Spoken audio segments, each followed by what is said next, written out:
Good morning, beta. As you people are coming after your summer holidays, I think that your summer holidays have gone well by staying safe at your home. Now let us have a recap of your syllabus done before your vacations in the chemistry chapter 2. What we have done the types of solutions on the basis of their sizes. So solutions were differentiated earlier also on different bases, that is their solute, their solvent basis, their concentration basis. Now we are talking about their sizes. When the size of the particles is less than 1 nanometer, they are considered to be true solution. When the particle size is between 10 to 100 nanometer, that is colloidal solution. When it is greater than 100 nanometers, it is considered to be a suspension solutions. Okay, these all things we have read in a proper described way earlier before holidays. Now I given you a recap of all this. The next term is that is dispersed phase. That dispersed phase is nearly equivalent to the solute. What is solute here? So many times I have given you, these are the water molecules in a container and the sugar particles are scattered in it, or you can say they are mixed in, then this sugar is solute sugar. Okay, and the water content, that is H2O, is solvent. So in the case of colloidal solution, we are having the solvent as the dispersed medium and the solute as the dispersed phase. Now we will read about so many type of colloidal solutions depending upon the states.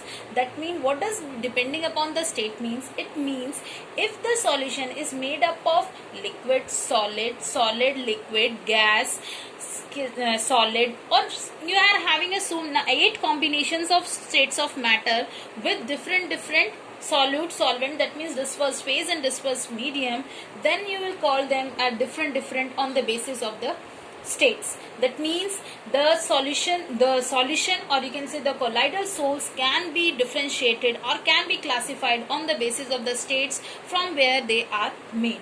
Okay, the special type of the colloidal salts is the emulsion. What are emulsions? Emulsions are the colloidal salts in which the solute and the solvent, or you can say in another word, the dispersed medium and the dispersed phase, both are liquid. Those state is known as, or you see in that kind of colloidal salt is known as the emulsion. Fine. Now you will read about different types of emulsion, how we will classify them and how they are made. Listen here. We are having in our class notes that, look here, what are emulsions? The colloidal salts in which both the dispersed phase and the dispersed medium are liquids, that is emulsion. Now these can be classified in this way. That means we are having water in oil, both are liquid, or we have oil in water. What does this, where, who is solute, who is solvent, who is dispersed phase, who is dispersed medium? When this case is there, I am having this as the medium. Water in oil, sorry, it is phase. That means we are having a container, we are having oil in it, this is the oil, and I have added water to it. Water is added to it, and this would be the medium. In this case, who is this? This is the phase and this is the medium. Fine.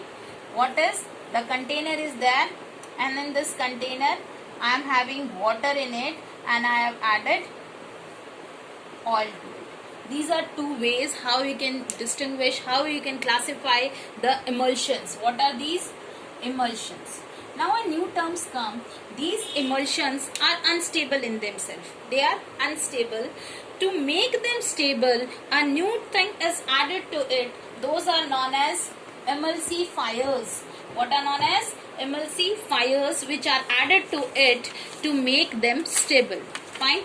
These are the substances which are added to stabilize